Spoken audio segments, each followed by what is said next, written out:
Today's edition of the Spot Track podcast is presented by Bettor Edge.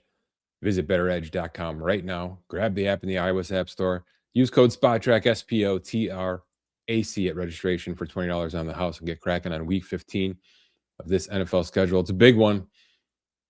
Bunch of teams eliminated.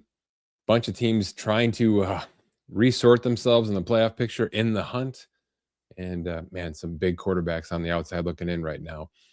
We're going to get to one specifically who appears to be done for the season, and what does that mean for his financial future going forward? And then a little college football, because that's also the soup du jour right now. And we're going to talk about the head coach at the top of the mountain currently in terms of the football side of things, but not necessarily in terms of the contract side of things. We'll break down Curt Cignetti's current compensation at Indiana and how that could get significantly better in just one more week. That's next. But first, quickly, as I've been kind of previewing for the past couple of episodes now, the first slate of off-season financials for the 2026 NFL season are live on Spot Track. You're taking a look here. If you're watching on YouTube, thank you. And please subscribe to the Arizona Cardinals breakdown. Again, these are early. These are speculative to some degree, but also we've got projected cap space and projected draft picks, including compensatory draft picks, traded draft picks. If you haven't seen our latest draft pick view for each team, I think you'll find it pretty useful as we head towards both the off-season and certainly into that April draft region. I've got some question marks, at least coming out early with each team. Big-time free agents and their projected market valuations based on Spot Track's numbers right now. Then we get into fifth-year options or extensions, in this case, one of the same for Paris Johnson Jr. out of Arizona. Bubble candidates. Here's the big one, right? Generally, we do a big piece every year. I will still do a compilation piece once I have all the teams done, but I'm giving you every element of each team individually here first.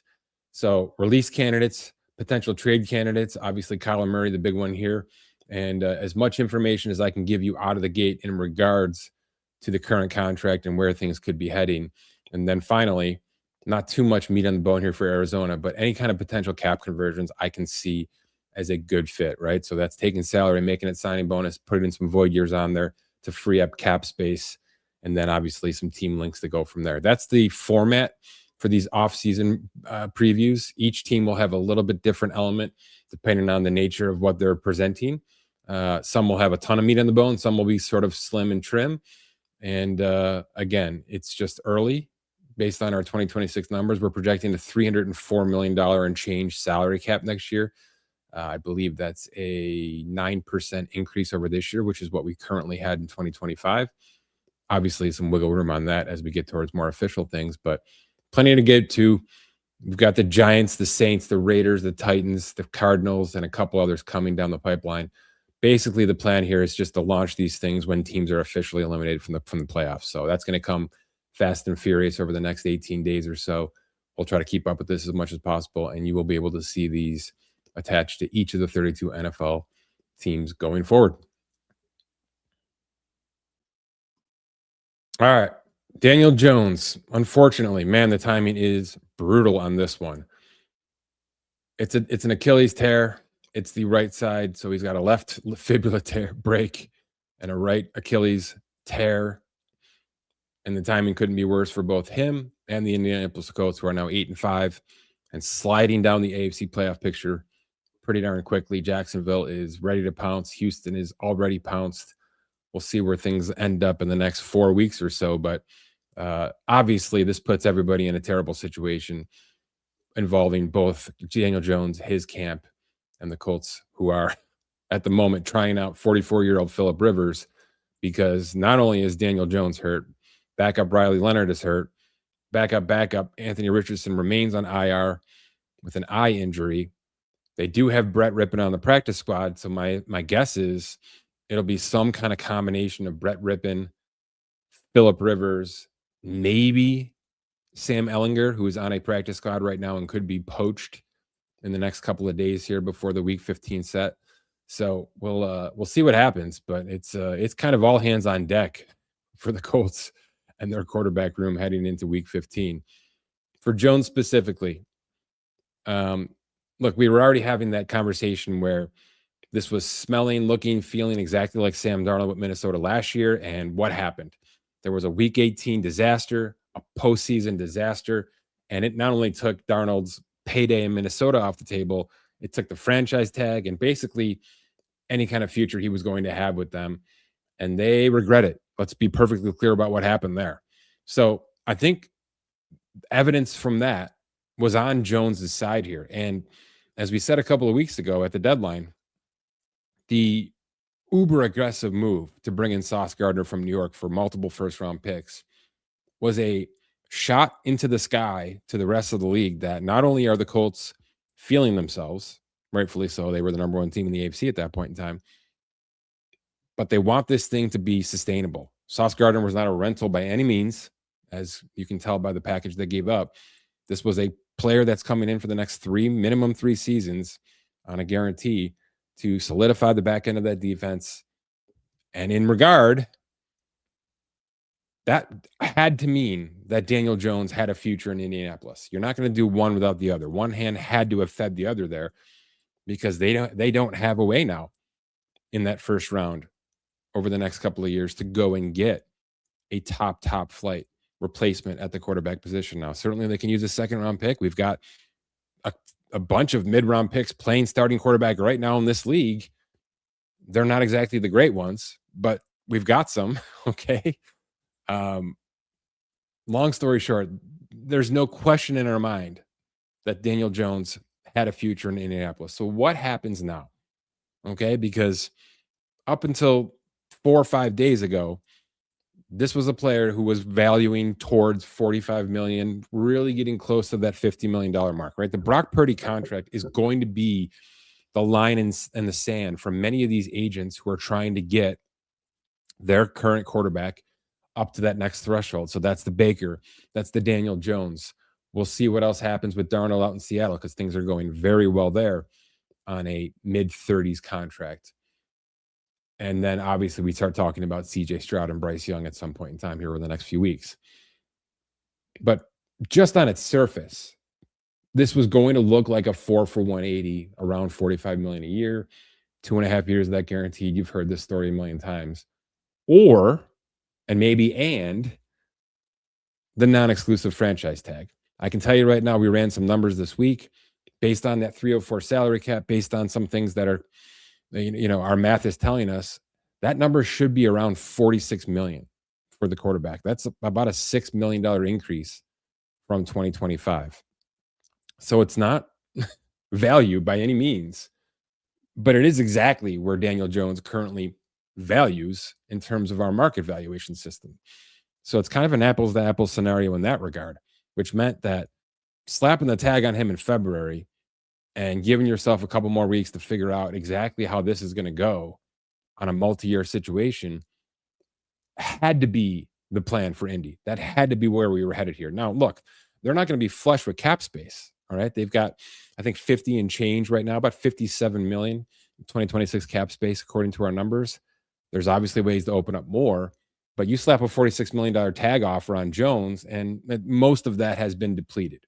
So it's not, a sexy situation. And by the way, if we're thinking about that still being an option, now you're going to deplete your cap space in February and March, and also have to believe that he can get back to 100% health within the 2026 framework, which it's a 9 to 12 month recovery, according to all reports we've seen. We've seen this now in the NBA and in the NFL quite frequently, unfortunately. You're going to slow play this thing a little bit because, again, this is not a all-in scenario for Indy. I think they want to make this a 2 to 3 year window, and rightfully so. I just don't think the franchise tag makes sense right now. And here's the real question, and I've got an article on Spot Trek right now that sort of outlines these thoughts a little bit with all the numbers, so that you're not bored to death with me in front of the microphone here spitting them out. The question I need to ask myself every time I sit down in these kind of articles is, who is Indy betting against, right? Who is coming in with a 45 million per year offer for Daniel Jones? That was certainly what Minnesota was banking on, that there wasn't a top flight multi-year guarantee for Sam Darnold sitting out there. And by the way, there wasn't. Okay. It's still a 1-year deal at less than the franchise tag in terms of the guarantees for Darnold in Seattle, which again, he's on the watch list for getting that renegotiated at some point in time here if things go very, very well. And they have to date.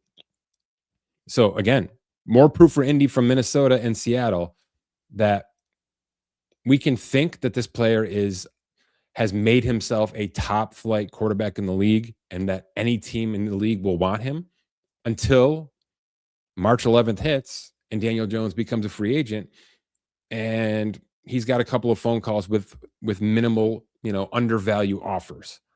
Because that's how things work. Nobody's dying to overpay for a quarterback. Nobody's dying to overpay for anybody in this league. But you never know. All right. So the article that I posted talks about the valuation process we went through to get him to 45 million, what the franchise tag might be, where things might head, and I'll get there in a second, in terms of his rehab, the negotiations, if this is still a fit. And because it's really important to frame it in this regard. Who else is available? If there's a team out there who needs a quarterback, and I've got a list right here that I quickly put together, and certainly you can poke some holes in it if you want to, but Arizona, yes. You can say Jacoby Brissett's the 2026 option. That's fine. He's on a 1-year deal in 2026, and it's a ton of value. He's also not winning ball games. So unless they aggressively build around Jacoby Brissett, that's a recipe for not success. That's a recipe for losses in Arizona. In addition to the fact that they're going to eat cash and cap to move Kyler Murray out of town, which brings us to Kyler Murray, who is probably at this point in time, despite his inconsistency, the best, and I'm air quoting, available quarterback in 2026 in terms of experience starting quarterbacks. Here's the teams. Arizona, Atlanta's a maybe, because I don't know if they're going to trust Penix Jr. to come back to full health and stay healthy. And you have to imagine that Cousins gets bought out at $10 million or traded on that $10 million guarantee. Cleveland's a complete unknown. They're going to give Shedeur Sanders the look the rest of the way here. Maybe they think that the combination of Sanders and Gabriel heading into 2026 is worthy of a full season. Maybe they look to add. Obviously, Indianapolis, who we just mentioned, has a pretty bare cupboard, especially as it turns to 2026. The Rams, backup Garoppolo is a free agent. The youngster Stetson Bennett hasn't really been given the keys in any regard. And you just never know at Stafford. He's on a 1 for 40 in 2026. He could certainly come back. He could certainly ask for more. He could certainly retire. That's a complete TBD. Vegas, we all believe they're going to move on from Geno Smith, despite the fact that it'll be expensive. I don't think Aiden O'Connell's the solution. So what happens in Las Vegas? Are they drafting again? We'll see.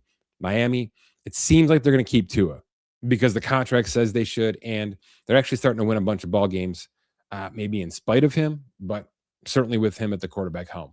So I believe they keep him for 1 more year. That doesn't mean they're not looking for the next version of the Miami Dolphins starting quarterback. Do I believe that's Daniel Jones? I don't. Okay. Maybe you can talk me into Kyler Murray. I don't think that's a good fit either, but maybe you can talk me into Kyler Murray. I don't think Daniel Jones is the right fit in a Miami situation for 2026. How about Minnesota? Okay. Now we're talking, right? Because they know a hell of a lot more about JJ McCarthy than we do. And we have 3 good quarters of JJ McCarthy and 4 to 5 to 6 pretty miserable quarters. It's in no way fair to put him in a situation where we're grading or judging his overall ability to be a quarterback in this league on that small of a sample size. But this is a team that was dying to win the NFC last year with Sam Darnold and now has stepped back 8 rungs on the ladder. There's just no other way to look at it. And they're going to have a disgruntled Justin Jefferson. They're going to have some defensive pieces who have been putting up their end of the bargain for the most part, looking to see the offense come back to earth and figure out how to make themselves win ball games. If they don't think JJ McCarthy can do that in the next 2 years, I fully believe that they'll be in on a situation with Daniel Jones, because they did bring Daniel Jones into their practice squad, coach him up, get him involved in that system a little bit. He has his sea legs within that Minnesota framework.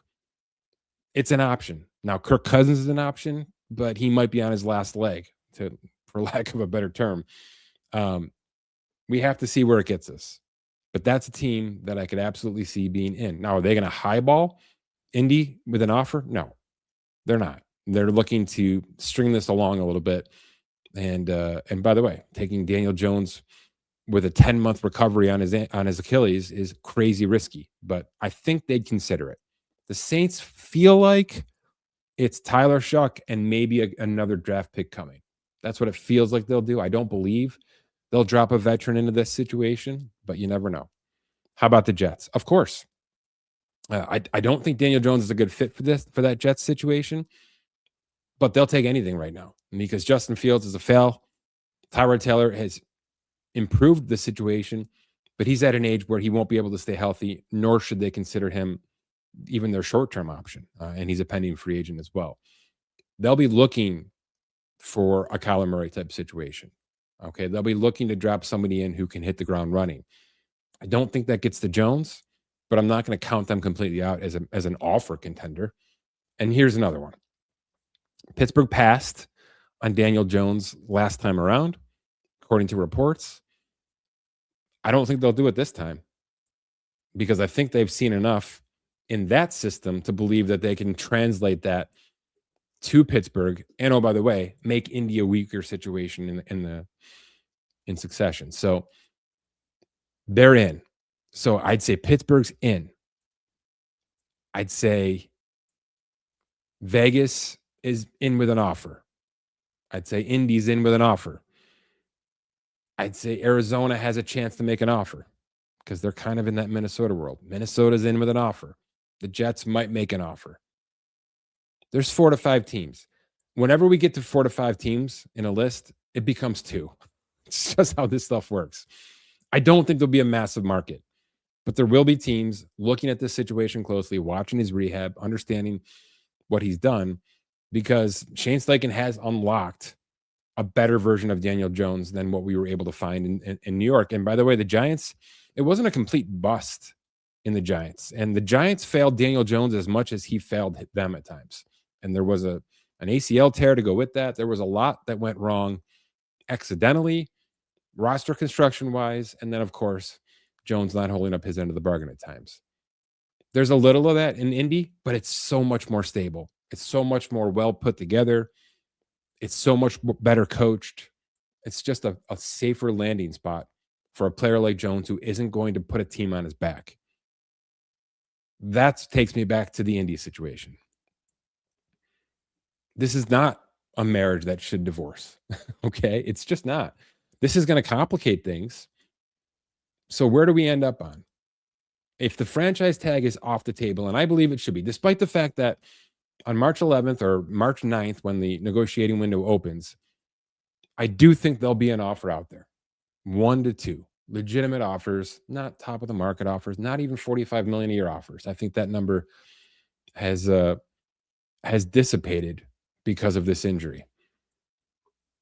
But there will be an offer. Let's call it Pittsburgh. Let's say Pittsburgh has made a formal offer. Aaron Rodgers has decided to retire. He's made that clear, hopefully prior to March 11th for Pittsburgh's sake. And they have this time around gone aggressively after what I don't think anybody would argue would be the preeminent free agent quarterback available, because the list is pretty thin. All right. Russell Wilson, Joe Flacco, Aaron Rodgers, maybe Jimmy Garoppolo, Mariota. Okay. Kenny Pickett. They're not going that route. It's Jones. Okay. Jones is the guy. Now, will we have some guys get released? Yeah. Geno Smith, right? Kyler Murray trade, Kirk Cousins, maybe Andy Dalton, maybe Drew Lock. Mac Jones is a name I think a bunch of these teams are watching. I'm not convinced San Francisco is going to give up on him. But it's Jones right now. It's his free agency despite this injury. So what does Indy do? Based on what we've seen in the past, they're going to let him hit the open market. They're going to let him take those offers. They're going to let his agent do his work. Indy's going to make a give us a chance to match request, maybe even demand. Okay. We want to be in on every single number that is floated your way, because there's absolutely no way that we want you to walk out this door without us allowing you to do so. Okay. And they're going to say it a lot nicer than I just did. But I'm giving you the down and dirty look at this, which is we're going to offer you the opportunity to go out there and find a fit, and we think we're the best fit. So when it comes to the money, just let us know what's happening. That's dangerous, but I think we all understand what's happened.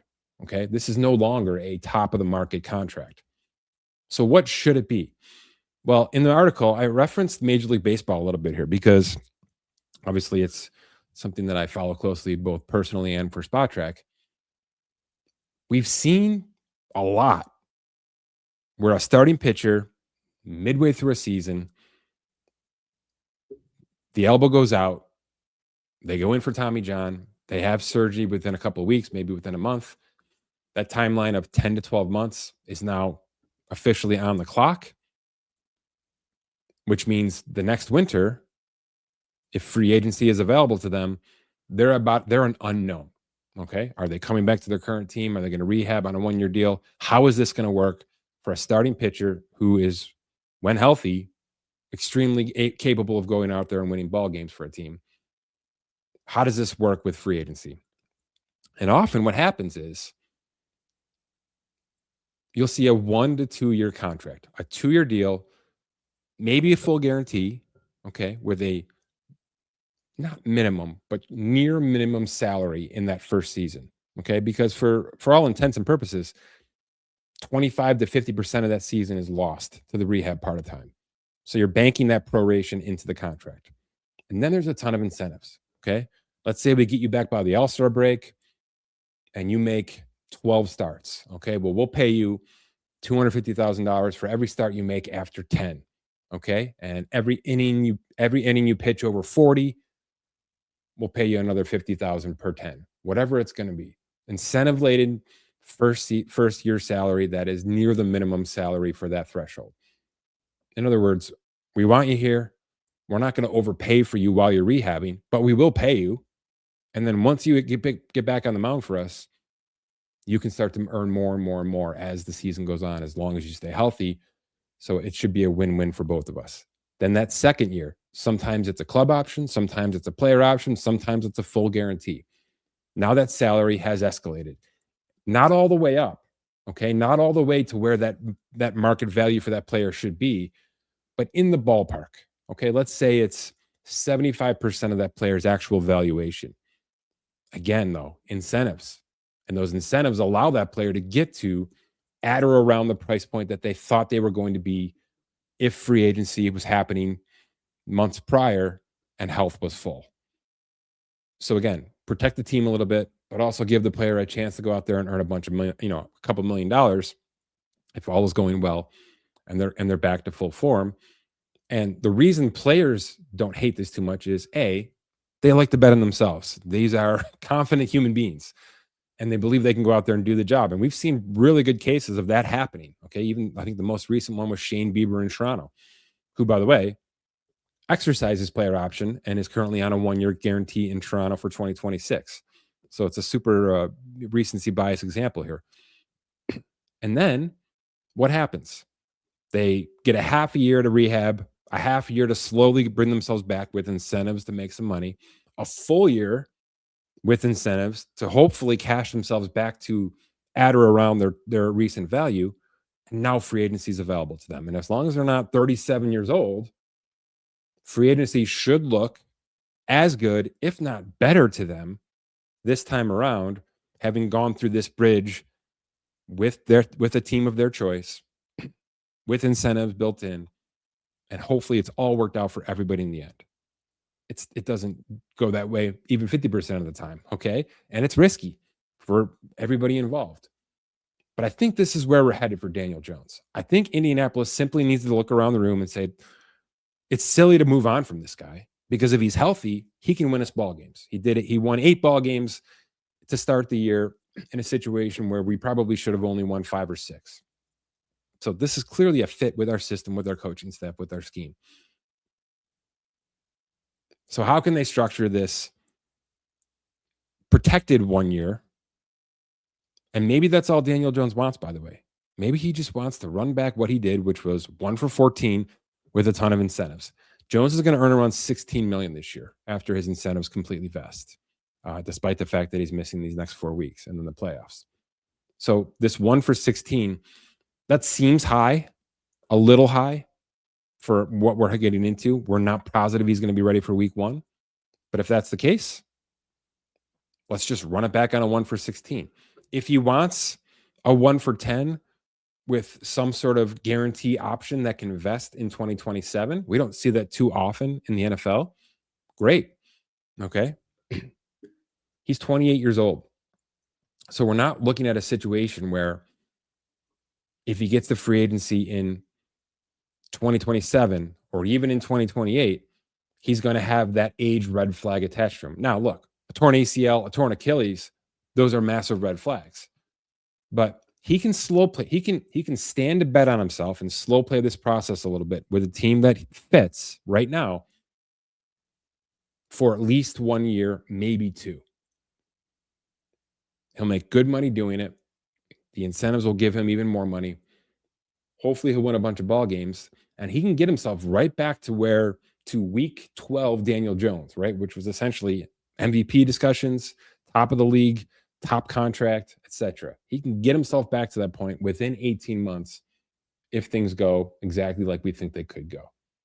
So we'll see what happens. But at this point in time, and look, this is the most important position in football. This is the most powerful position in football. So don't tell me that he can't sit here with leverage and say, I still want my 4 for 180. And Indy may have to do it. Okay. Sam Darnold couldn't get that done. Maybe Daniel Jones can get that done.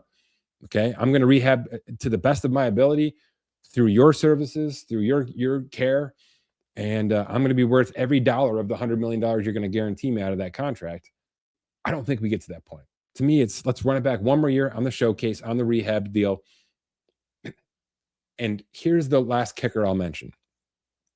If Jones thinks he has the power, and if he wants to be here, and if the most important thing for him is A, winning ball games, and B, getting to that multi-year guarantee in 2027, okay, I'm going to accept the showcase deal in 2026 to rehab myself back.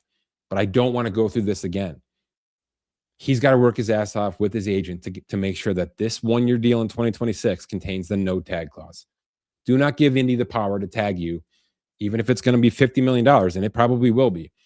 Do not give them the ability to do that versus you being able to control your destiny in 2027, even if that means staying. Okay? Even if that means staying. To me, that's the move. The compromise for taking the 1 year deal, incentive laden like you've had in 2025, is no tag clause. I want to be able to control where my processes in next March so that we all have an understanding of where this is going in the immediate future. Okay. Quickly, because that was a heck of a Daniel Jones rant there. Curt Cignetti, Indiana University's head coach, and man, the big winner of college football this year already. We haven't even started the playoffs yet. He's already the big winner. Here's why. He signed a contract extension in October 16th to be exact. It was an 8-year, $93 million extension. It was an eye raiser because this is a guy who was making less than $1 million per year just a couple of years back with a smaller college. And he took this IU system from A to Z about as quickly as we've seen it get done. All right. And now they are the number 1 seed in the playoffs. They have won the Big Ten. And obviously he's been paid because of all these things. So let's break it down quickly. That 8 for 93 is an $11.6 million per year average salary, which currently ranks 4th in football. We'll get to that in a second. It's basically presented as, and these are all college coaching contracts, right? It's a $500,000 base salary, which sounds crazy low. It is crazy low. But then $9.65 million for 2025 comes from what they designate as outside marketing and promotional income. Boosters. Okay. Boosters, sponsors, the works, all right, are paying nearly $10 million to Curt Cignetti this year as part of his salary. And that latter part, that 965, is escalated $100,000 each year of this contract. So that's the base part of this. So on its surface, that's all full of guarantee, by the way. On its surface, that is the nuts and bolts of the $93 million brand new extension. In October, when he signed it, $250,000 signing bonus immediately. And on November 30th, just a couple of days ago, he received a $1 million retention bonus, What does that mean? It means every year on November 30th, he will receive a $1 million bonus for not having left the school. That's right. And including a week and a half ago, which means 6 weeks after signing the contract, they paid him $1 million for not leaving in those 6 weeks. I get it. Look, you think college football is crazy and drunk and broken? It just gets better every single time we do one of these breakdowns. I have so much fun with this stuff. That $1 million happens every November 30th until 2029, when it increases to $1.25 million for the remainder of the contract. Again, just to not leave. How about the incentives? There's a bunch of them. I'm going to give you what he's already earned. For winning 6 Big Ten games this year in the conference, he gets $125,000. He got that months ago. For winning the Big Ten championship, I don't think we saw this one coming. He gets $1 million for beating Ohio State. That's earned. He was obviously the Big Ten Coach of the Year. He gets $50,000 for that. IU gets the bye in the playoff. They are into the quarterfinals. That quarterfinal appearance gets him $600,000. That can go as high as $2 million if he wins the national championship. So $600,000, $700,000 for the semis, $1 million for being runner-up, $2 million for winning the whole natty. That's the $1.5 million that's still left to go here. And then if he's designated National Coach of the Year, which, again, I think he's going to be, it's $100,000 in his back pocket. So he's already earned $13.175 million, and he can max out at $14.675 if everything I just told you comes to fruition. So it's super doable. And none of that is my favorite part of this contract, because the final paragraph, and again, this is a piece live on Spotrac.com, is what I'm designating as the semifinal clause. They call it in the contract the good faith market review, which is, that's a title. Here's what it means. If Indiana, at any point in time in this contract, if Indiana appears in the college football playoff semifinal, within 120 days of that game, the university is required to renegotiate with Cignetti and make him at least the third highest average paid coach in football at that time. Which means, just plainly, IU gets the bye. They're now in the quarterfinals. They're going to play the winner of Alabama, Oklahoma. If they win that game and they advance to the semifinals, Indiana has to renegotiate with Curt Cignetti within the next 4 months because, as I stated at the top, he's now the fourth highest average paid coach in football, thanks to Lane Kiffin and his $13 million per year contract with LSU. So it's Kirby Smart at 13.2, Lane Kiffin at $13 million, Ryan Day at 12.5, Cignetti at 11.6, and then Lincoln Riley at 11.5. So with one more win, Cignetti is guaranteed to jump up at least past Ryan Day's $12.5 million per year.